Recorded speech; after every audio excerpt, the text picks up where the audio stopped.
Karangkada, live traffic update muna tayo mula sa MMDA Metro Base. Unahin natin yung traffic situation na nakikita nyo sa inyong mga screens. Yan yung sitwasyon ngayon dyan sa may EDSA Reliance. Ang nakikita nyo sa kaliwang bahagi ng inyong mga screens, yung medyo mabagal ngayon na daloy ng trapiko, yan ay yung southbound lane ng EDSA. So yan yung papunta ng Makati, papuntang Pasay. Sa mga hindi familiar sa area nito, ang EDSA Reliance ay yan yung gitna ng Shaw at Guadalupe area. So punta naman tayo sa kanang bahagi ng inyong mga screens. Yan naman yung northbound lane. So yan yung mga galing ng Pasay, galing ng Makati at papunta ng Ortigas, Cubao at Quezon City area. So magkabilang linya ng EDSA Reliance ay mabagal sa mga oras na ito. Lipat naman tayo sa C5 Ortigas. Unahin natin yung nasa left side.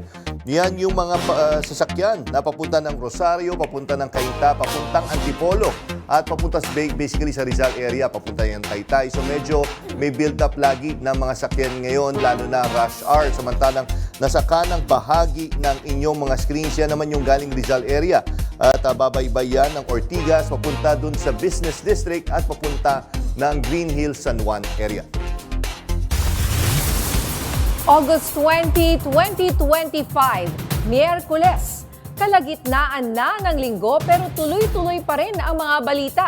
Samot-saring issue ang hatid namin dito sa Arangkada mula sa mga aksidente, balitang gobyerno, ang latest sa showbiz at marami pang maiinit na balita.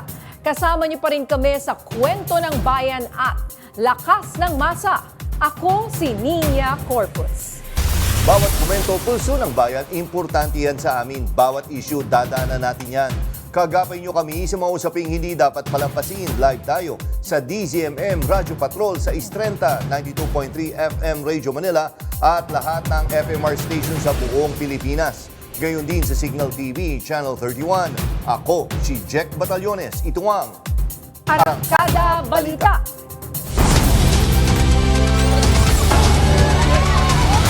Sa pulsa video, mga kabataan nagrumble sa mall. Higit 20 kabilang ang ilang menor de edad pinagdadampot dahil sa iligal na karera sa Bulacan. Rider at nabangga niyang pedestrian na tuluyan ng masagasaan ng truck. I'm getting very angry. Pangulong Ferdinand Marcos Jr. naggalit sa nabuking na Ghost Flood Control Project sa Bulacan. At Maine Mendoza, nilinaw ang dahilan kung bakit inamin na na-in love kay Alden Richards. Ilang kabataan ang nagrambulan sa loob ng isang mall sa Pampanga. Sa pool sa video ang habulan, paluan at suntukan ng mga kabataan. Yan ang umaarangkadang balita ni FMR News Central Luzon correspondent Gracie Rutao. Nabulabog ang katahimikan ng isang mall sa Barangay Telebastagan sa San Fernando, Pampanga, bandang alas 6 ng gabi nitong linggo matapos magkagirian ang ilang kabataang pawang mga menor de edad sa gitna ng isang event. Sa kuhang video ni Abigail Miranda 2, makikita ang tensyonadong eksena, may habulan, paluan, talunan at suntukan. Agad namang namagitan ng mall security at agad ding rumisponde ang mga tauhan ng pulisya. Ayon sa inisyal na ulat, 5 hanggang 6 na kabataan ang sangkot sa nasabing gulo. May event yung SM Telebastagan, yung isang mall natin dito sa siyudad ng San Fernando. Isang grupo po ng kabataan na nagkaroon po sila ng kaunting alitan within their group at nagkapang-abot po sila. At mabilis naman pong na-respondihan ng ating mga security guard and yung mga police natin na nakadeploy within the area po. Nagkaroon lang po sila ng hindi pagkaintindihan yung away bata po na within their group lang po. Sa kabutihang palad, wala namang naiulat na seryosong nasaktan sa insidente ayon sa PNP at kaagad ding napag-ayos ang mga kabataan. Paalala ng mga otoridad sa mga magulang, gabayan at bantayang mabuti ang kanilang mga anak upang makaiwas sa ganitong uri ng kaguluhan. Gracie Rutao, umaarangkada sa pagbabalita. Patay ang isang 14 anyos na dalagita sa bayan ng Borbon sa Cebu matapos umanong pagtulungang bugbugin. Ayon sa tiyahin ng biktima, halatang hirap maglakad ang dalagita nang umuwi sa kanila Lunes noong nakarang linggo. Pagkalipas ng ilang araw, nilagnat ang dalagita kaya dinala sa ospital. Pero nitong Lunes, binawian ng buhay ang dalagita. Patuloy ang investigasyon sa insidente. Hinahanap na rin ang mga responsable sa pananakit. Hiling din ng pamilya na ipa-autopsy ang labi ng biktima. Ayon sa mga kaklase ng biktima, posibleng dumaan sa hazing ang dalagita na naengganyo raw sumali sa isang grupo. Huli sa akto ang iligal na drag racing ng 24 na tao sa San Rafael, Bulacan nitong linggo ng hapon.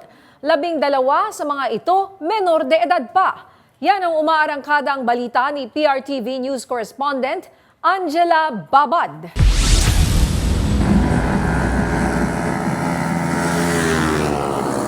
Ikatlo ng Agosto nang unang nagpatolya ang Bulacan Municipal Police Station sa Mabalas-Balas-Galas Maasim Bypass Road, San Rafael, Bulacan. Ito ay matapos makatanggap ng impormasyon na dito isinasagawa ang lingguhang iligal na pangangarera o drag racing. Nang makitang nagpapatrolya, nagsipulasan ng karamihan sa mga motorista na nagresulta sa aksidente kung saan nasaktan ang isang menor de edad. Kaya naman 2 linggo matapos ang insidente ay nagkasa ng operasyon ng Philippine National Police Highway Patrol Group sa pangunguna ng Bulacan Provincial Highway Patrol para huliin ang mga sangkot sa iligal na aktibidad. Dito na naaresto ang 24 na individual, kabilang na ang 12 menor de edad. Sa video, makikita na nakuha pa nilang gumawa ng delikadong stunts tulad ng Superman. Dahil dito, 19 na motor ang nakumpiska. Ang ilan, iligal lang nakumpuni para mas umingay at mas bumilis. Paalala ni Police Lieutenant Naday Malang, Chief PIO ng PNP HPG. The participation of our public ay yung isa po talaga din sa kinakailangan at malaking tulong po sa amin. Kagaya po nito, meron pong nagbigay po sa atin ng complaint. Sa isang banda, no, po, panawagan po ng yung PNP HPG para po sa ating po mga kabayan na huwag pong makilahok, no, sa mga ganito pong uri po ng aktibidades. Kung sila po, no, ay talagang enthusiast, they are willing, no, na mag-participate sa mga ganitong drag racing. May mga activity po na nilatag po ang mga different private companies or even the any agencies po, no, ng ating po pamahalaan. May mga sinasagawa po mga ganitong pagkakataon. Yun po sana ang tangkilikin. Sinampahan na ng kaso ang 12 individual, habang pinaubaya naman sa Department of Social Welfare and Development Bulacan ang natitirang 12 minor de edad. Angela Babad, umaarangkada sa pagbabalita. Sa pulsa video, ang doble disgrasya sa Cebu City. Isang tumatawid ang nasagasaan ng motorsiklo at kalaunay nasagasaan silang 2 ng tanker truck. Yan ang umaarangkadang balita ni FMR News Cebu Correspondent Clark Pasuit. Dead on the spot ang isang rider at pedestrian matapos masagasaan ng tanker truck kaninang madaling araw sa Barangay Hipodromo, Cebu City. Sa CCTV, kita ang mabilis na takbo ng motorsiklo habang tumatawid naman noon ng isang pedestrian. Nasa pool ng motorsiklo ang pedestrian kaya tumalsik silang 2.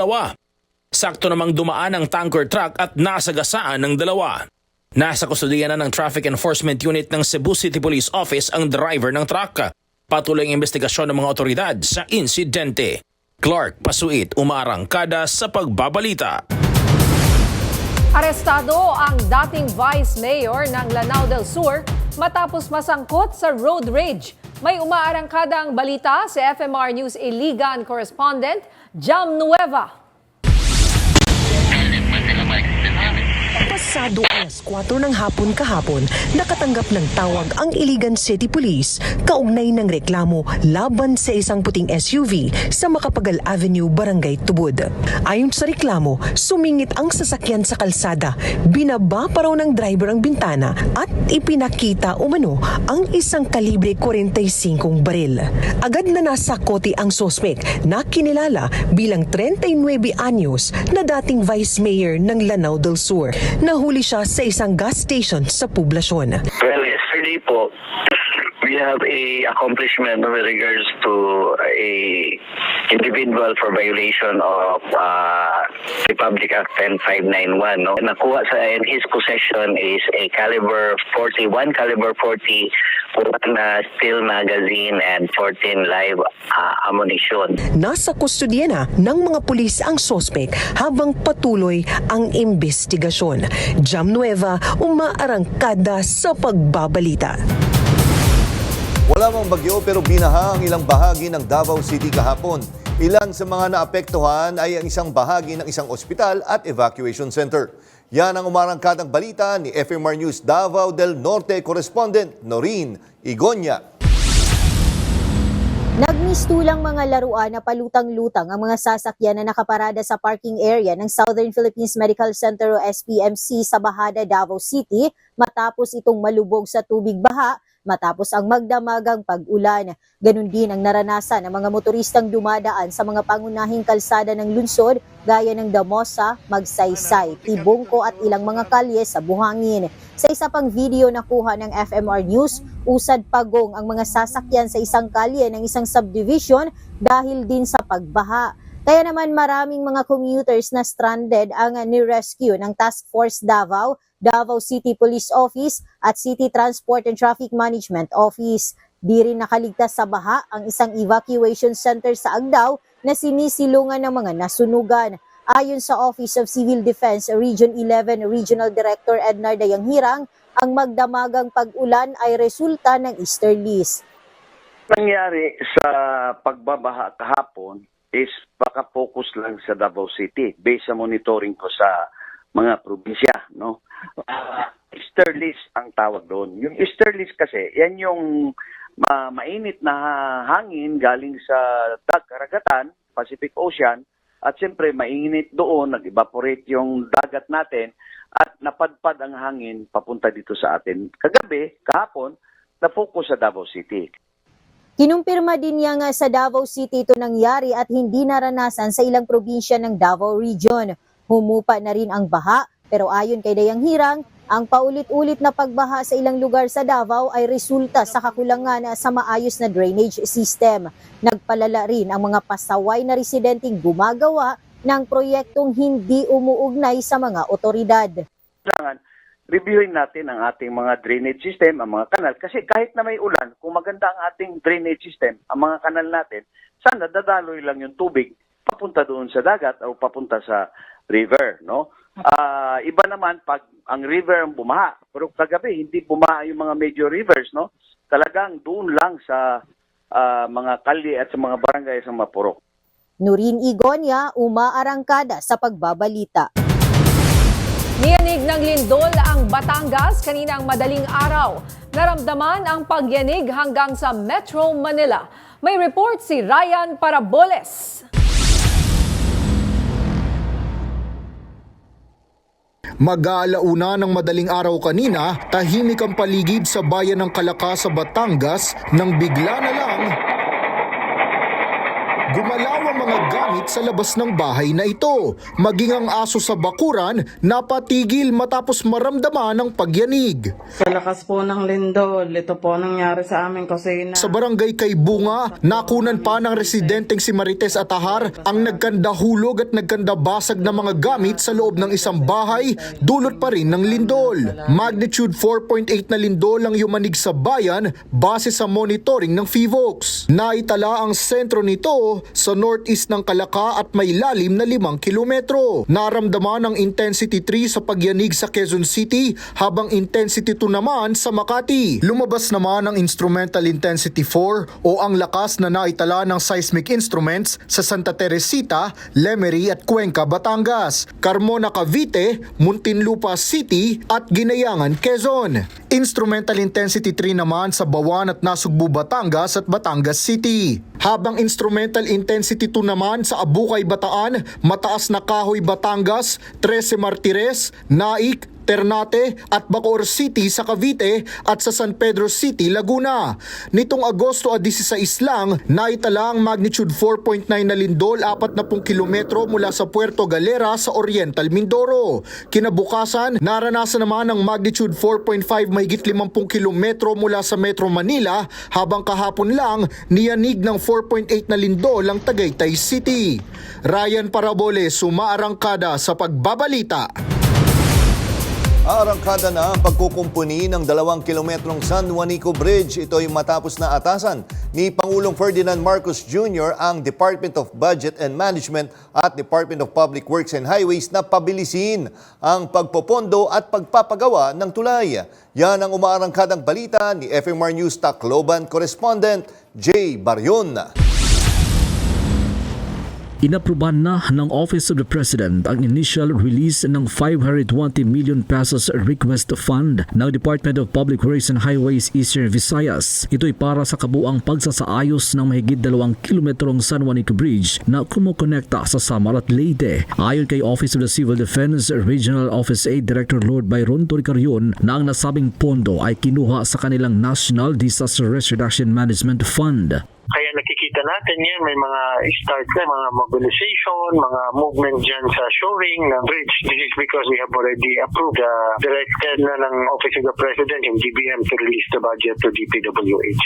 Nag-start sila ng mobilization parang middle of last month, but nakita natin dumating yung barges mga last week of July. Pero ayon kay Toricarion, ang 520 million pesos na budget ay kulang pa sa kanilang kabuuang requested fund na 1.1 billion pesos para sa total repair ng nasabing tulay. Sa isang panayam kay DPWH Aid Director Edgar Tabacon, sinabi nito na inuna muna nilang gawin ang shoring o pagsagawa ng pansamantalang suporta gamit ang mga bakal para mapatibay ang pundasyon ng tulay at maiwasan ang posibleng pagguho ng istruktura. Ito'y bago pa man simulan ang retrofitting o pagsagawa mismo ng nasabing tulay. Kamakailan lang nang bisitahin ni Pangulong Ferdinand Marcos Jr. ang Tacloban City para inspeksyonin ang sitwasyon ng San Juanico Bridge. Inutusan nito si DPWH Secretary Manuel Bunuan na pataasin ang kapasidad ng tulay at payagan nitong makadaan ang mga sasakyan na may bigat na lampas 12 hanggang 15 metriko tonelada para makatulong sa pagdaloy ng komersyo sa rehiyon. Aabuti naman ng 2 hanggang 3 taon ang full rehabilitation ng nasabing tulay. Jay Baryon, umaarangkada sa pagbabalita. Na-recover ng Highway Patrol Group Cavite ang 8 sasakyan na ninakaw raw sa pamamagitan ng modus na rent-tangay. Ang mga sasakyang isinanla na pala ng suspect. Nagbabalik si Angela Babad, exclusive. Sa loob lamang ng halos 24 oras, 8 sasakyan na iligal na isinanla ang narecover ng Highway Patrol Group Cavite. Ang mga sasakyan ay pagmamay-ari ng 5 individual na biktima na pala ng modus na rent-tangay. Sa isang panayam, inilahad ng mga biktima na iisa lamang ang suspect na kanilang nakausap na nagpakilalang nagmamay-ari rin raw ng car rental services. Nakita ko ngayon po siya na naka-anonymous na need niya nakatie up for current, long-term current. So nag-send siya ng mga requirements sa akin ng IDs, proof of billing, tapos yung yung driver's license. So na-check ko naman na okay yung Facebook niya. So binigyan ko siya ng unit. Bukod daw sa magaling magsalita ang suspect, may ilang pagkakataon pa na nagbigay ito ng bigas at ipinamanicure ang kanyang mga biktima. Siguro pagka may pera siya, gumaganon. Sis, kita pa, ipanails kita mamaya. Nagsasabi pa lang, nandiyan na yung nail tech. Sis, pamamassage ka siya, nandiyan na yung magmamassage. Pero nagduda na sila nang biglang hindi na nagbabayad ang suspect. Ang payment din po din is dapat 15:30. Tapos moving forward, pagdating po ng 15, hindi po siya nakapagbayad. May sinend siya sa akin na letter, I think promissory note yun, agreement between her and this na sinanla niya yung unit na Vios na sa halagang 100,000. Ayon kay Police Lieutenant Naday Malang, Chief PIO ng Philippine National Police Highway Patrol Group, nagsampa na ng kaso ang mga biktima. Unang-una po dyan, yung carnapping po natin, talaga pong ipapasok po natin yung ating pong new law para po sa carnapping, yung ating pong RA 10883 at along dyan yung tinatawag po nating estapa. Mula Enero ngayong taon, naitala na ang 65 kaso ng pagnanakaw ng 4-wheeled vehicles, habang 70 kaso naman ng pagnanakaw ng motorsiklo ang naiulat. Ayon sa HPG, may mga lehitimong grupo kung saan pwedeng sumali para maiparenta ang sasakyan. At kung hindi maiiwasan na iparenta, maaaring lagyan ito ng GPS tracking device o ng kill switch para ma-disable ang makina. Pero ang pinakamahalagang paalala ay huwag basta-basta magtitiwala. Angela Babad, umaarangkada sa pagbabalita. Nananatiling malaking concern ng mga Pilipino ang inflation, access sa murang pagkain at mas magandang sahod base sa latest Okta Research Survey. Sa kanilang tugon ng masa survey mula July 12 hanggang 17, 2025, kalahati ang nagsabi na ang pagkontrol sa tumataas na presyo ng basic goods and services ang pinaka-national concern. Sinundan ito ng murang pagkain sa 31% at pagpapataas ng sahod sa 26%. Ang reducing poverty naman ay may 23%. Kung ikukumpara sa unang quarter ng 2025, ang urgency sa naturang national concerns ay bumaba ng 14% decline sa nagsabing rising prices o tumataas na presyo ng urgent concern mula sa 64% noong unang quarter.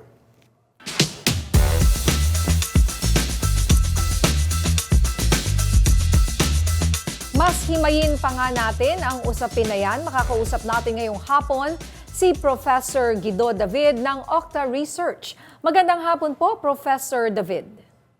Yes, good afternoon, Nina and Jack, and sa mga viewers and listeners natin sa Arangkada. Professor, bakit sa tingin ninyo bumaba ang tinatawag na national concern ng mga Pinoy base sa inyong survey? Yes, magandang katanungan yan. At kung hihimayin natin ang survey, by the way, this was conducted July 12 to 17, 2025. 1,200 respondents nationwide face-to-face survey with plus-minus 3% margin of error. At ang regularly tinatanong natin sa survey yung urgent personal and urgent national concerns. Although pinakamataas pa rin yung controlling rising prices of basic goods and services at 50%. Malaking binaba nito from 64% nung previous quarter, nung April lang. And yung access to affordable food bumaba from 41 to 31%. And then yung concern sa wages ay mababa na lang, 37% to 26%.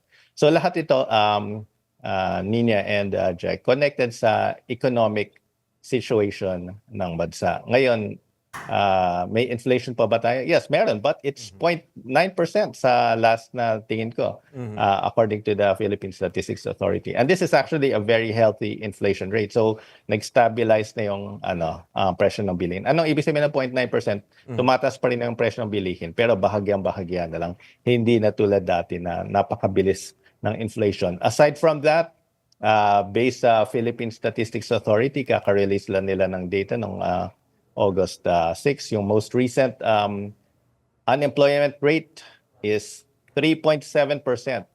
Kung kukumpara natin ito noong 2019, it was 5.1%. So mas mababa pa yung unemployment ngayon in 2025 kesa noong 2019 before the pandemic. Kasi pwede natin sabihin ng pandemic, yes, no 2020 it was 10%, 10.3%. Pero bumaba na siya even prior to the pandemic, 2019, mas maganda na yung employment rate natin at this time. Ang napansin ko Ibig sabihin, sorry dumami pa yung nagkaroon ng trabaho after the pandemic. Definitely, yes. Yeah. And even this is comparing to pre-pandemic pa. So yung employment rate natin is 96.3%. Noong 2019 is 94.9%. So tumaas siya ng mga 2%. And yung unemployment rate bumaba ng mga 1.4%. And yung inflation nga natin nag-stabilize na. Although bakit may pagtaas pa rin ng presyo ng bilihin? Normal talaga yan. Tumataas talaga yung presyo ng bilihin every year.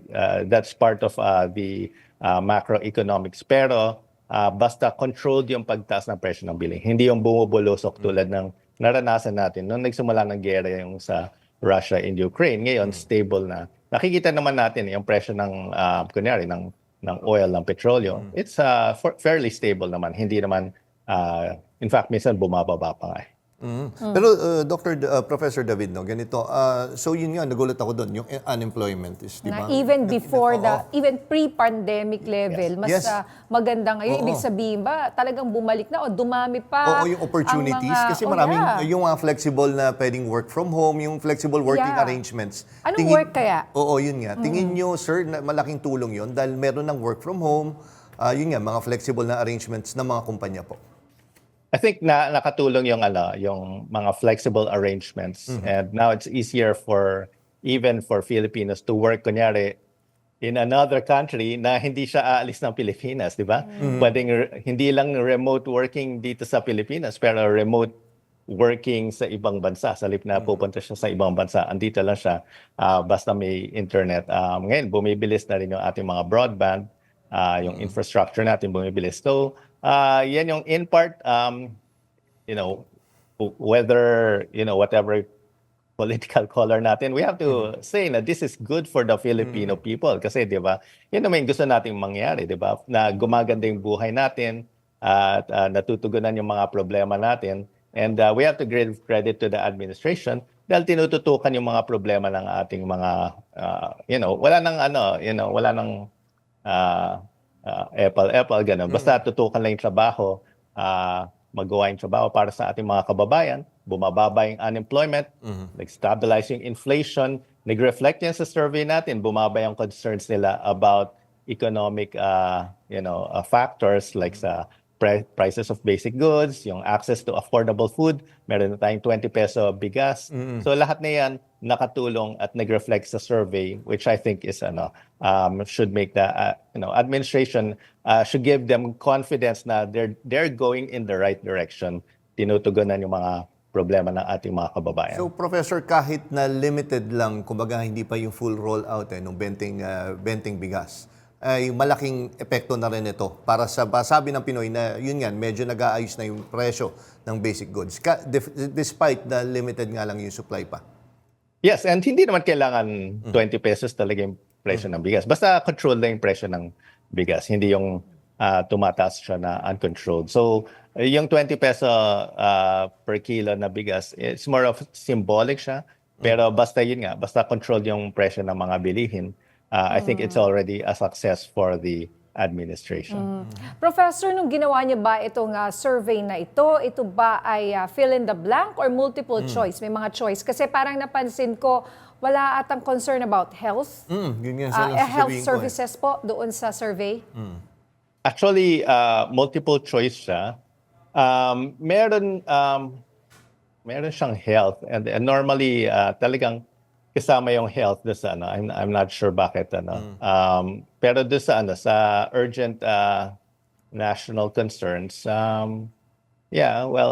sorry, hindi ko okay lang ba kung hindi ko masyado nakita yung yung sa health. Mabagal ba ang internet? Oo, baka actually mabagal talaga late. Kahit kanina pa problema na ako sa internet connection ko. Ganun ba? Oo nga. Oo. Sir, ganito lang, Professor, yung na lang, kasi yun nga, di ba, gumaganda yung ilang parts dyan based do sa survey. Pero by region po, meron ho kayong info kung anong region yung talaga medyo magsasabi na naging maayos yung ekonomiya. Yes, if we look at it regionally, yung controlling the prices of basic goods, mas mataas siya relatively sa Mindanao at 60%, whereas Visayas, it's lower at 43%. So yung average na is 50%. So ibig sabihin, may regions na mas concerned pa rin nila yung prices of basic goods and services. Doon naman sa access to affordable food like rice, vegetables, and meat, 46%, mas mataas naman sa Visayas yung food security, and mas mababa sa Metro Manila. So I guess masaya naman yung mga taga Metro Manila about that. About sa wages, actually less of a concern siya sa Mindanao, so surprisingly. So I guess baka may mga programa tayo na nakapag dulot ng mga hanap buhay sa Metro Manila. Pero sa Visayas, mas mataas siya at 39%. So maganda rin siyempre tingnan to ng ating administration, ng ating government officials para makita na, saan pa pwedeng tutukan yung mga problema ng ating mga kababayan. So that's actually a good question to, to flesh out. Hindi lang naman yan sa buong bansa. Meron mga regions na talagang mas kailangan bigyan ng pansin. Okay. Pagdating po doon sa, yung last na survey dyan, medyo nawala ako, yung access to, sorry. Sa access. Nawala sa... Hindi. But, okay, let's go back to employment. I just want to ask, sabi nyo ay bumaba yung unemployment. And aside from mga remote workers po, ano pa po yung reason? Anong klaseng trabaho ang kumbaga parang dumami o naging in demand? Kaya po mas gumanda yung sitwasyon, even mas maganda than the pre-pandemic times. Yes, actually may details sa Philippine Statistics Authority ng wala sa harap ko yung yung specific details, but yun nga, meron din tayong mga self-employed. Self-employed. na mga- And siguro yung right. mga maraming businesses na yun na nga, tama, digital na lang din. So parang siguro nag-hire pa sila. Kaya nga. Yes, may mga nag-online business, mga Yeah. online sellers, ganon. I'm not sure kung kabilang dyan yung mga influencer. Technically, they're self-employed, yung mga may nagbebenta ng content or bloggers, mga ganyan. So those are possible other na mga self-employed din. Oo nga, ang daming content creators na Oo, halos tsaka lahat they're so gumagawa young. na eh. Yeah. Kumbaga, yung mga kabataan ngayon are earning a lot. Parang may opportunity for them na, kasi nung ganun ako edad, hindi ako ganun kumita eh. Di ba ngayon parang may opportunity and they're so creative. Ang gagaling po nila, no? Kumbaga, nakakabenta sila, nagiging influencer Right. sila. Tama ka niya. Jack, nung tayo yung mga mas bata, yung mga racket natin, iba-iba. I mean, Hindi parang ganon. ako, nag-tutor ako nun para kumita ng income ng estudyante ako. Pero ngayon, marami silang ways to, yung iba nga, may mga mukbang videos, yung mga kumakain lang sila. Tapos, malaki din kinikita nila doon. Parang ewan ko. Pero, yun lang nga, minsan nagsasuffer lang. Baka pag sobrang nakain nila, baka mag-gain sila. Pero ng form weight. of employment na rin considered Oo. yun eh, no? Oo, so parang kumbaga, at saka also yung pagiging creative, ang gagaling po nilang mag-edit. Na hinahanap ngayon na ng mga kumpanya, kahit na hindi ka pa-graduate, kung magaling ka kunyari, working student ka, pwede ka na nilang i-hire para gawin Right. for example, yung social media page, o kung anong, di ba? Magaling Alam ng sila mga sa mga kabataan ganun, yes. natin. Pero Yes. ako, ang huling tanong lang on my part, no, Dr. David, yung sinasabi, di ba, meron tayong unemployment, meron din naman yung underemployment, which is yung parang hindi ka nagmamatch doon sa, kumbaga yung work mo is dapat mas maayos. Kamusta naman po pagdating po sa ganun? Even the underemployment rate also bumaba rin siya. It's currently at 11.4%. Okay. And nung pre-pandemic, it was 13.8%. So, syempre, mas mababa yung unemployment rate. So, meron mga iba na may hanap buhay, pero may mga 8% na, as you said, siguro hindi nagmamatch sa nila, sa skill set nila. So, that's called underemployment. Pero even that, bumaba rin siya compared sa 2019. Okay, so good news pala, no? Para with regards dun sa pagdating talaga sa ganun, mga employment or ano. Again, maraming salamat, Professor Guido David ng Octa Research. Mabuhay kayo, sir. And Mabuhay good din. evening po. Yeah, thank you, Jack and Nina. Maraming salamat.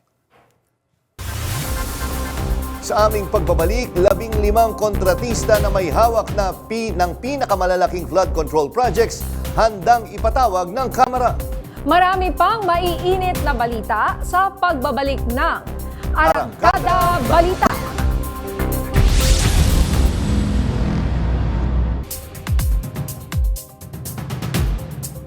Okay mga karangkada, balik tayo ulit sa traffic situation mula sa MMDA Metro Base. Unahin natin yun na sa kaliwang bahagi ng inyong mga screens. Yung nakikita nyo pala sa inyong mga television ngayon, no? O sa mga nakikinig din, ang pinapakita namin ay ang traffic situation dyan sa may EDSA White Plains. Unahin natin yung southbound lane ng EDSA White Plains. Nakita natin mabagal ang daloy ng trapiko ngayon kung kayo ay galing ng Santolan Flyover at papunta kayo dyan sa may Ortigas area at Pasig, ay mabagal ngayon. For some reason, no, medyo mabagal ang daloy ng trapiko sa southbound lane ng EDSA, which is dapat doon sa kabila, no, dahil rush hour ngayon. Pero yun nga, nakikita natin, pagbaba nyo ng Santolan Flyover, dadaan kayo ng Crame at Green Hills area, medyo mabagal, slow-moving ang mga sakyan habang paakyat kayo dyan sa may Ortigas Flyover or papunta pa kayo dyan sa may Mandaluyong area. Samantalang nasa dulo ng inyong mga screens sa right side, ay maluwag naman ang daloy ng trapiko. Yan yung mga galing ng Makati, galing ng Mandaluyong at papasok ng Quezon City. Yung mga motorista na nababaybay sa northbound lane ng EDSA White Plains, walang magiging problema sa mga oras na ito. Nagalit si Pangulong Ferdinand Marcos Jr. matapos personal na inspeksyonin ang Riverwall Project sa Bulacan. Kung bakit, alamin sa umarangkadang balita ni PRTV News Correspondent Christian Bascones. You know, if all of these projects were properly executed and implemented, ang laki nang nawala na problema sana sa atin. Hindi lang disappointed, kundi sobrang galit na si Pangulong Ferdinand R. Marcos Jr. dahil sa mga ghost flood control projects sa probinsya ng Bulacan. Matapos ang inspeksyon sa concrete river wall project sa barangay PL Baliwag. I'm getting very angry. Is what's happening here. Kundi naman, paano naman, wala talaga, 220 meters, 55 billion, completed ang record ng Public Works. Walang ginawa, kahit isang araw hindi nagtrabaho, wala kang makita, puntahan ninyo, wala kayong makita kahit na ano. Sa gumugulong na investigasyon, nakita ni Pangulong Marcos na hindi nagtutugma ang records ng DPWH sa aktual na proyekto. 55 million pesos ang nakalaan para sa sanay 220 meters na Riverwall Project. Ang proyekto ay dapat nagsimula noong February 2, 2025 at mag-expire ang kontrata sa October 22, 2025. Buwan ng Hunyo, noong minarkahan na itong completed o tapos na. Pero ni isang material o equipments ay walang nakita ang Pangulo. Kaya patong-patong na kaso ang isasampan niya sa mga nasa likod ng aniyay malinaw na pangungurakot. As I said, ang trato namin with all of this is, siyempre marami na. For example, falsification na ito. Yung ganito, dahil nag-report sila na completed. Hindi, kitang-kita naman na hindi completed. So immediately, that's a falsification. So that's already a very big violation.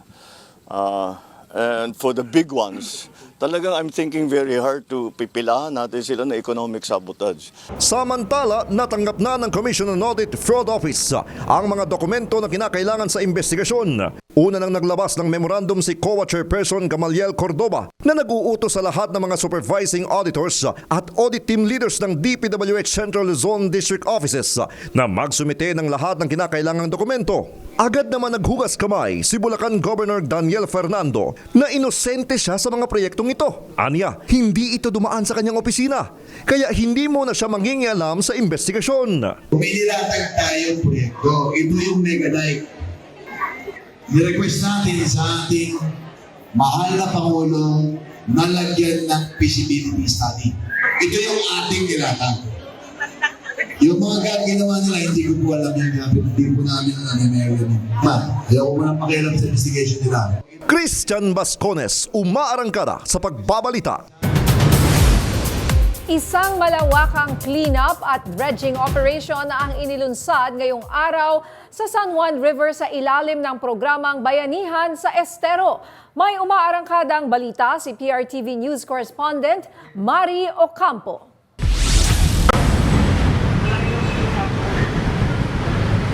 Sa gitna ng matinding problema sa pagbaha sa Metro Manila, sinimulan ngayong umaga ang Bayanihan sa Estero para sa San Juan River, kung saan tulong-tulong ang lungsod ng San Juan at ang Metro Manila Development Authority o MMDA. Layunin ng operasyon na alisin ang basura at putik na bumabara sa daluyan ng tubig, gamit ang dredging equipment, garbage trucks at tulong ng mga volunteers mula sa pribadong sektor. Yung lalim po kasi ng ilog ay hindi na po katulad ng dati, sapagkat nag-ipon-ipon na po yung burak, yung basura at mas mababaw na siya ngayon. Ito ang bahagi ng San Juan River sa ilalim ng Lambingan Bridge at kung makikita nga natin, punong-puno na ito ng basura. Kaya kung hindi kaagad malilinis ay malaki ang posibilidad na maapektuhan ng pagbaha ang 13 barangay sa lungsod na nasa low-lying areas. Bukod sa pagbawas ng baha, layunin din ng proyekto na maisulong ang pangmatagalang kalinisan at responsibilidad sa kapaligiran. Dapat po talaga maging disiplinado ating mga mamamayan. Dapat manggaling mismo sa atin ang kusa na huwag magtapon ng basura sa mga ilog, sa mga creek. Sa ilalim ng programa, nasa 15 estero na ang nalilinis ng MMDA. Target ng ahensya na matapos ang 23 priority cleanups ng mga estero ngayong taon. Simultaneous naman at the minimum 3 ang ating ginagawa. It's just that minsan matagal talaga matapos. Itong particular na kinalalagyan natin ngayon, medyo mabilis lang ito kasi basura lang na nasa taas. Sinisiguro rin ng MMDA na hindi titigil ang ahensya na maglinis sa 23 estero lamang at target din nilang malinis ang nasa higit 200 waterways sa bansa. Patuloy naman ang pag-review ng Metro Manila Council kasama ang MMDA kung tataasan ang multa sa mga mahuhuling nagtatapon ng basura sa kung saan-saan. Mari Ocampo, Maarangkada sa Pagbabalita. Ipapanukala sa Metro Manila Council ang pagpataw ng mas mataas na multa sa mga mahuhuling magkakalat ng basura sa Metro Manila. Ayon kay MMC President at San Juan City Mayor Francis Zamora, imubungkahi niya sa susunod nilang pulong na itaas sa 5,000 piso ang first offense sa littering. Gate ni Zamora, kapag hindi didisiplinahin ang mga mamamayan, paulit-ulit pa rin ang magiging problema. Ngayong Miyerkules, pinangunahan ng MMDA ang cleanup operation sa Lambingan Bridge sa San Juan River sa ilalim ng Bayanihan sa Estero program. Nakahanda ang House Tri-Committee na ipatawag ang mga kontratistang may pinakamaraming flood control projects.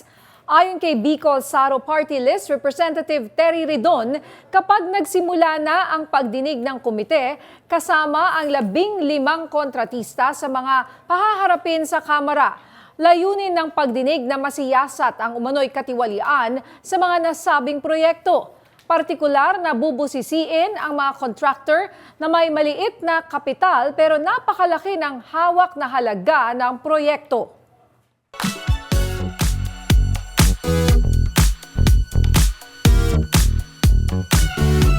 Nilinaw ni Maine Mendoza na wala siyang masamang intensyon sa kanyang pag-amin na na-in-love siya kay Alden Richards.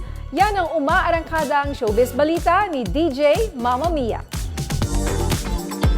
Sa ex-post ni Maine, hindi niya akalaing magiging big deal pa ang kwento niya tungkol sa dating ka-love team. Considering daw na nakamove on na ang lahat sa kalye-serye at Aldab. Ang point naman daw ng podcast ay balikan ang memories ng kalye-serye at i-share ang mga behind the scenes at kani-kanilang personal experiences. Wala rin umanong rason para hindi isama sa kwento ang aktor dahil malaking bahagi si Alden ng kalye-serye. And I quote, "It would have felt strange to leave him out." End of quote. Sa huli, nanawagan si Maine sa publiko na huwag magalit kay Alden. Kung ano man daw ang nasabi ng aktor, yun daw ang best para sa kanilang sitwasyon noon. Ako po si DJ Mama Mia ng FM Radio Manila.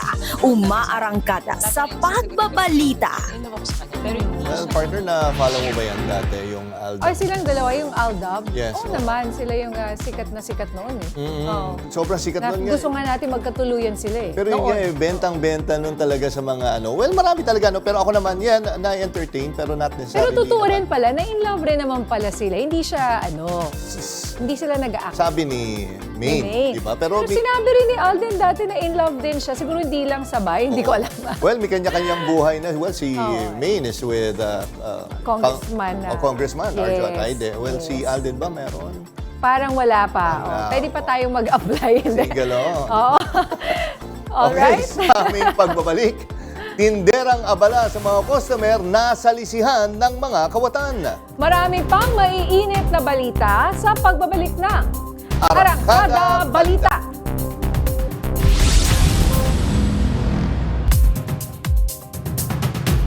O sa mga karangkada na nasa biyahe pa ngayon, balik tayo sa MMDA Metro Base, yung traffic situation na. Bumalik tayo ngayon sa may C5 Kalayaan. So ito yung dyan sa may Pasig, Makati area, no, yung mga papunta ng Taguig. So unahin natin yung nasa kanang bahagi ng yung mga screens. Actually, parehas na lane ay mabagal ngayon. Unahin natin yung nasa right side. So yan yung galing ng Pasig at papunta yan ng SLEX, papunta ng Taguig area, medyo mabagal. Ang daloy ng trapiko, kung kayo ay dadaretso papunta dun sa may market at papuntang SLEX. Pero kung kayo naman ay dun sa mag-U-turn lang para bumalik, eh medyo maluwag naman ang daloy ng trapiko. Yun nga lang, pag U-turn nyo sa kabilang side, kung kayo ay papunta ng Pasig at Quezon City, ay dun naman kayo matatraffic. Kasi ngayon ay bumper to bumper ang traffic ngayon. Diyan sa linya na nanggagaling ng Taguig, galing ng SLEX papunta ng Pasig, Libis at Quezon City area. Slow moving ang mga sakyan ngayon dahil nga rush hour at maraming ang nagbabalak na samantalahin at gawing long weekend yung mga susunod na holiday.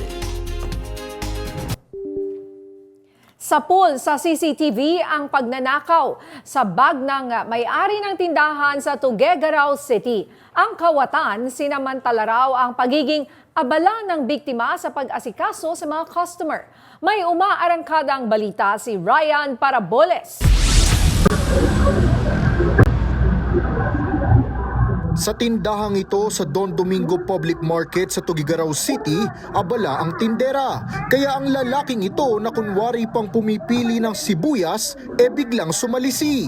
Pasimpleng lumapit sa lagayan ng pera, saka dali-daling tinangay ang bag ng tindera. Nagsilbi namang lookout ang lalaking nakasombrero. May bumili po ng mansanas po dun sa store na yun na dalawang babae. Dahil nga yung biktima po ay busy po doon sa pag-entertain doon po sa bumibili, tinangay na po yung kanyang bag. Laman ng bag ng biktima ang iba't ibang gamit na nagkakahalaga ng 45,000 pesos. Hindi na nahagip sa CCTV pero sumakay ng SUV ang mga tumakas na kawatan. Tukoy na ng mga pulis ang plaka ng sasakyan at inaalam na ang pagkakakilanlan ng mga salarin. Iniimbestigahan din kung kasabwat ang mga babaeng inasikaso ng biktima nang mangyari ang pagnanakaw. Ryan Paraboles, umaarangkada sa pagbabalita. Walang karapatang magreklamo ang hindi naman nagtatrabaho. Yan ang buwelta ng mga guro ng grupo ng mga guro laban kay Vice President Sara Duterte. Bumanat kasi kamakailan ang bise at sinabing na pag-iiwanan na ang Pilipinas pagdating sa edukasyon. Papel at lapis pa rin daw ang gamit natin samantalang high-tech na sa ibang bansa. Buwelta ni ACT Teachers Representative Antonio Tino, tilan pagmamalinis daw ang ginagawa ng bise, gayong isa rin siya sa naging problema. Matatanda ang 2 taong naging DepEd Secretary si VP Sara at sa ilalim ng kanyang panunungkulan, 192 classrooms lang ang napagawa. Malayong-malayo sa target na higit 6,000 classrooms. Tanong tuloy ng ACT Teachers, paano niya nasasabing kulang tayo sa teknolohiya, mismong mga pangunahing pangangailangan hindi raw naibigay noon ng bise. Wala pang bagong tugon ang kampo ni VP Sara.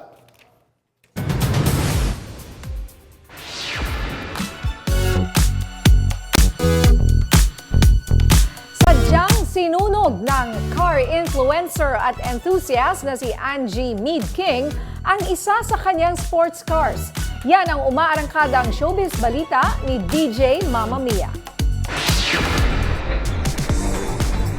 Ibinahagi ni Angie sa Instagram ang pagsunog niya sa mamahaling kotse. Pero hindi ito pagyayabang lang. Ipinakita niya kasi kung paano gumagana ang isang bagong fire suppression system para sa sasakyan. Sabi rin ni Angie, demo car lang naman ang sinunog na sports car. Matatanda ang noong 2024, biglang nagliyabang sports car ni Angie habang minamaneho niya ito sa South Luzon Expressway. Nakaligtas siya pero idineklarang total wreck o hindi na magagamit ang nasunog niyang sports car. Ako po si DJ Mama Mia ng FM Radio Manila. Umaarangkada sa Showbiz Balita. Sa aming pagbabalik, food vloggers muntik nang mag-last meal nang banggain ng isang SUV ang restaurant kung saan sila kumakain. Marami pang mainit na balita sa pagbabalik ng Arangkada Balita.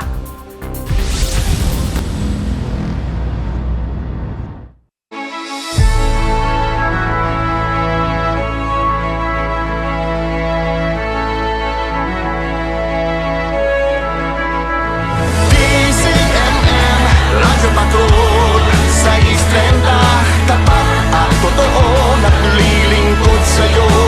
Oh, Pilipino!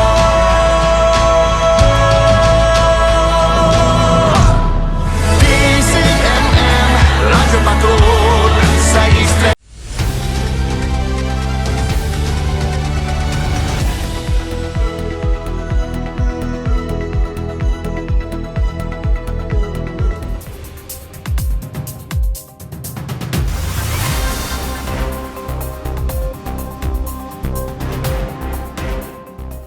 Muntik nang mag-last meal ang 2 food vloggers sa Houston, Texas.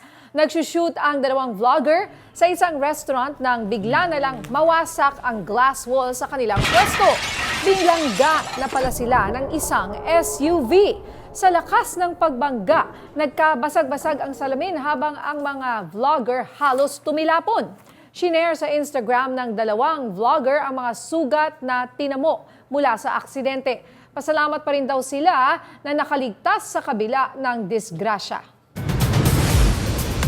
Patayang magka-live-in sa Davao del Sur, pinaniniwalaang minartilyo ang mga biktima. Yan ang umarangkadang balita ni FMR News Davao correspondent Noreen Igonya. Nakahandusay, duguan at wala ng buhay ng matagpuan ang 60 anyos na Sister Lita Mahinay sa loob ng kanilang kubo sa Barangay Astorga, Santa Cruz, Davao del Sur kaninang umaga. Ang kanya namang kinakasama na si Avelino Gabutero natagpuan sa damuhan at di kalayuan sa kubo. Ayon sa mga nakakita sa bangkay, pinaniniwala ang martilyo ang ginamit sa pagpaslang sa kanila. Tuwing naman po yung investigation, ma'am. Kasi ando naman po yung yung sa ating Davao Sur Provincial Forensic Unit. Nag-wait na lang po kami dun po sa cause ng ikinamatay po nung mag-asawa, yung mag-live-in partner po, ma'am. Noreen Igonya, umaarangkada sa pagbabalita. Muling hiniling ng Department of Agriculture sa Senado na maamendahan na ang Rice Tariffication Law na nakikita nilang pangunahing paraan para mapababa ang presyo ng bigas. Yan ang umaarangkadang balita ni PRTV News correspondent Zandro Ochona. Ang daing ng ating mga kababayan, mataas ang presyo ng bilihin. Aminado ang mismong chairman ng Senate Committee on Agriculture, Food and Agrarian Reform na napakataas ng presyo ng pagkain sa ating bansa. Kaya nga noon, 2018, 2017, ang 500 piso, ang 1,000 piso maraming nabibili sa palengke. Hindi na po ngayon. Bagamat may ibinibenta ng 20 pesos kada kilo ng bigas sa mga kadiwa stores, isang paraan para tuluyang mapababa ang presyo nito ay ang pag-amyenda sa Rice Tariffication Law. Though crafted with noble goals, I have to admit, it has faltered. It has faltered.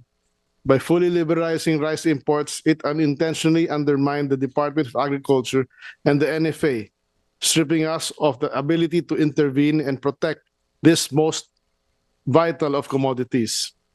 As currently written, the RTL does not reform the rice industry. It threatens to kill it.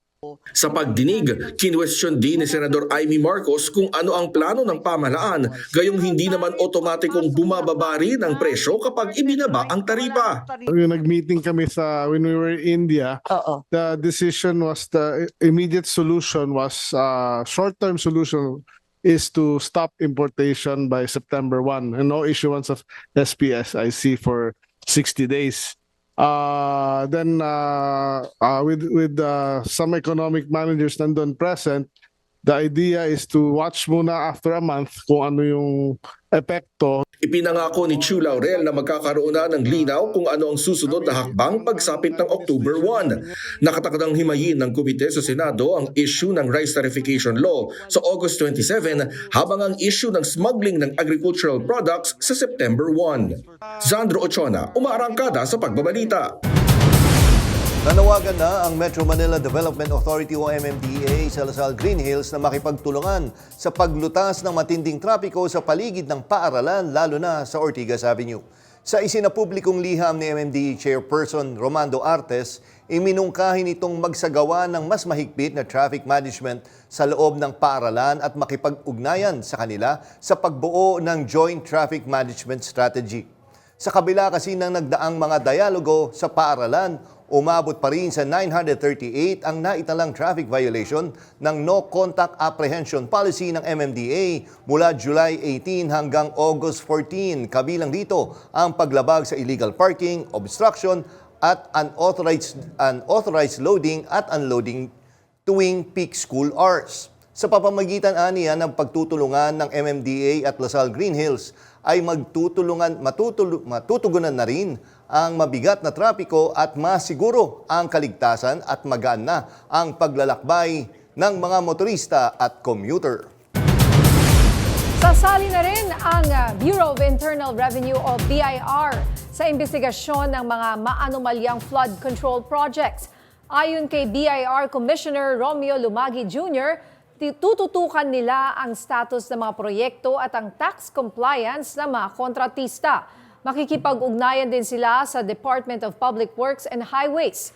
Sa pagdinig ng Senate Blue Ribbon Committee, ibinunyag ni DPWH Secretary Manuel Bonoan na kinukumpirma nila ang mga ulat na may mga ghost flood control projects sa Bulacan na nagkakahalaga ng 5.9 billion pesos. Magsasayang lang umano si Senator Robin Padilla ng pera ng pamahalaan sa gusto nitong ipasang batas. Ito ang sinabi ni Palace Press Officer Undersecretary Claire Castro. Matatandang kamakailan ay naghain ang senador ng panukalang batas na naglalayong mag-require sa mga elected at appointed officials na magpasailalim ng annual mandatory drug testing kabilang ang Pangulo ng Bansa. Isinumite niya ito at nang pumutok ang balitang isa sa mga staff niya ang gumamit ng marijuana sa Senado. Para kay Padilla, ang batas na ito ay magpapatunay ng kredibilidad ng lahat ng mga opisyal ng gobyerno laban sa droga. At yung sana po ay nabasa niya na po ang desisyon ng korte patungkol po dito. Social Justice Society versus Dangerous Drugs Board 2008, kung saan hindi po hinahayaan at ito ay labag sa konstitusyon at sa privacy kung lahat po, pag sinabi po natin lahat, universal testing. Ang allowed lamang po ay ang random drug testing.